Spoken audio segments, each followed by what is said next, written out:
शादी के बाद लड़ाई शुरू हो जाती है तो सबसे पहला मुद्दा जब डाइवोर्स फाइल करते हैं तो बात होती है मेंटेनेंस को लेकर। मैं आपको बताना चाहूँगा, अब डाइवोर्स के वो पुराने स्टीरियोटाइप लॉज जो हैं वो अब निरंतर चेंज होते जा रहे हैं। 2-3 दिन पहले जो मैंने वीडियो बनाया था उसमें सुप्रीम कोर्ट ने ये टिप्पणी की थी कि आपकी शादी को अभी 1 साल हुआ है और आप इसमें जो एक सेटलमेंट का अमाउंट मांग रहे हैं या जो एलिमोनी मांग रहे हैं वो 5 करोड़ मांग रहे हैं, जो शायद सही नहीं है। अगर आप ये बार बार इस 5 करोड़ की रट लगाएंगे तो हमें आपके खिलाफ स्ट्रिक्ट एक्शन लेना पड़ सकता है। आज इसी तरह का एक और मुद्दा है, वो दिल्ली हाई कोर्ट का है और वो भी मेंटेनेंस को लेके है। इस केस का नाम है गीता वर्सेस निशांत त्यागी अलियास जॉनी, जो 10 सितंबर 2025 को जस्टिस स्वर्णकांता की कोर्ट में आता है। परंतु हम हाई कोर्ट की डिटेल में डिस्कशन करें उससे पहले मैं आपको इस केस की जो फैक्चुअल पोजीशन है उससे आपको रूबरू कराता हूँ। 2009 को गीता और निशांत त्यागी की शादी होती है और वो शादी ज़्यादा लंबी नहीं चल पाती है, परंतु उस वैवाहिक बंधन से इन दोनों के बीच एक संतान पैदा होती है। फिर भी इन दोनों के बीच कोई ऐसा क्षण नहीं आता है जब ये लड़ाई झगड़े बंद होते हैं। तो इसमें निशांत त्यागी और गीता जो है वो तय करते हैं कि वो एक दूसरे से छुटकारा पा लेंगे, यानी डाइवोर्स लेंगे। जब डाइवोर्स पिटीशन कड़कड़डुमा के डिस्ट्रिक्ट कोर्ट में फाइल होती है, दिल्ली की एक डिस्ट्रिक्ट कोर्ट कड़कड़डुमा में फाइल होती है,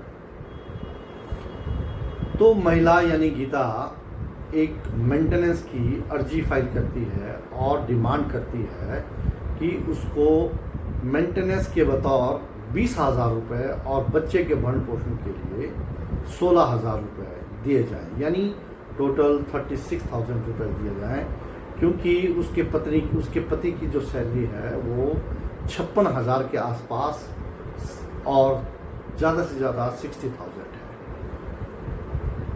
परंतु वो अपने बारे में कोर्ट में कहती है कि वो अस्थायी तौर पे एक शिक्षिका है, यानी कि वो परमानेंट टीचर नहीं है, वो टेम्परेरी टीचर है और वो महीने का 10,000 रुपये कमाती है। आपको शायद इस बात का पता नहीं है कि मेंटेनेंस मांगते समय कानून यह कहता है हर पहलू को जांचना और परखना चाहिए ट्रायल कोर्ट को, तब जाके जो है वो मेंटेनेंस उसमें लगाया जाए।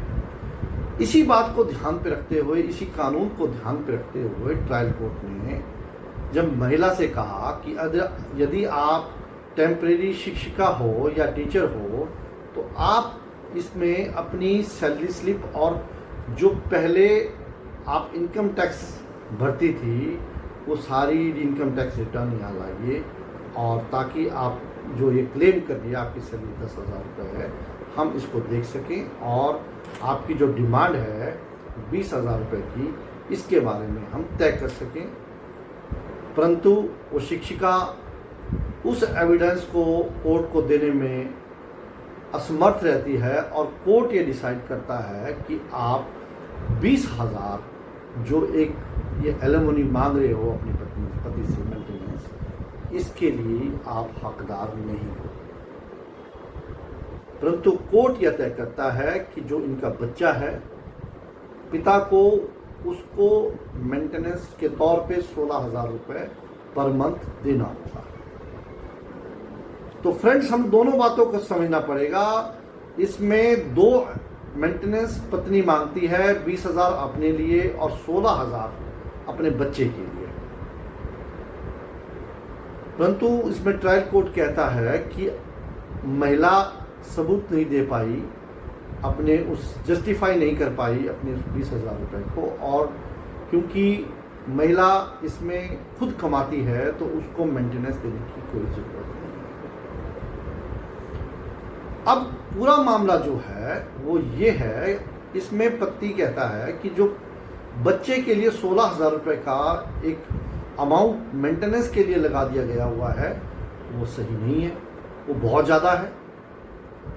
अब पति और पत्नी दोनों इस ऑर्डर को चैलेंज करने के लिए हाई कोर्ट पहुंच जाते हैं। वो एक क्रिमिनल रिवीजन, इसमें एक रिवीजन फाइल करते हैं ताकि जो ट्रायल कोर्ट का, जो फैमिली कोर्ट का जो ऑर्डर था उसको वे सेट असाइड कर सकें। अब जब पिटीशन वो फाइल करते हैं तो दोनों की पिटीशनें क्लब कर दी जाती है और जस्टिस स्वर्णकांता इसको दोनों के आर्गूमेंट्स को सुनती है। इसमें पति कहता है कि मेरी सैलरी 56,000 रुपये है और मेरे लिए 16,000 रुपये देना बच्चे के लिए संभव नहीं है, जिस पे हाईकोर्ट कहता है कि बच्चे का रख रखाव माता और पिता दोनों की एक जिम्मेवारी है, इसलिए आपको दोनों को इस बच्चे के लिए टेक केयर के लिए अपना अपना एक हिस्सा देना होगा। परंतु पिता को 16,000 रुपये जो ट्रायल कोर्ट ने तय किया होता है उस पे अपनी सहमति हाई कोर्ट जताता है। और जो 20,000 रुपये वो लेडी यानी वो गीता, पत्नी गीता अपने हस्बैंड से मेंटेनेंस के तौर पे मांगती है, उसके बारे में जब प्रश्न हाईकोर्ट गीता से पूछता है, पत्नी से पूछता है कि क्या आप अभी भी इन सबूतों को हमारे पास ला सकते हो, अपनी सही सैलरी स्लिप और जो इनकम टैक्स रिटर्न है, वो वहाँ पे भी उनको देने में असमर्थ होती है। और हाई कोर्ट इस पे कहता है कि हाई कोर्ट अमूमन ट्रायल कोर्ट के किसी भी ऑर्डर को बिना देखे सुने जो है वो सेटिस्फाइड नहीं करता है, उसमें इंटरफेरेंस नहीं करता है। जब हाई कोर्ट का ऑर्डर सही है तो उसको हम सही ही मानेंगे और हम इसको अपहेल्ड करते हैं और दोनों की जो एप्लीकेशंस थी उनको डिसमिस कर दिया जाता है। सो फ्रेंड्स, अब कानून हर चीज पहलू को ध्यानपूर्वक देखता है, फिर कोई ऑर्डर पास करता है।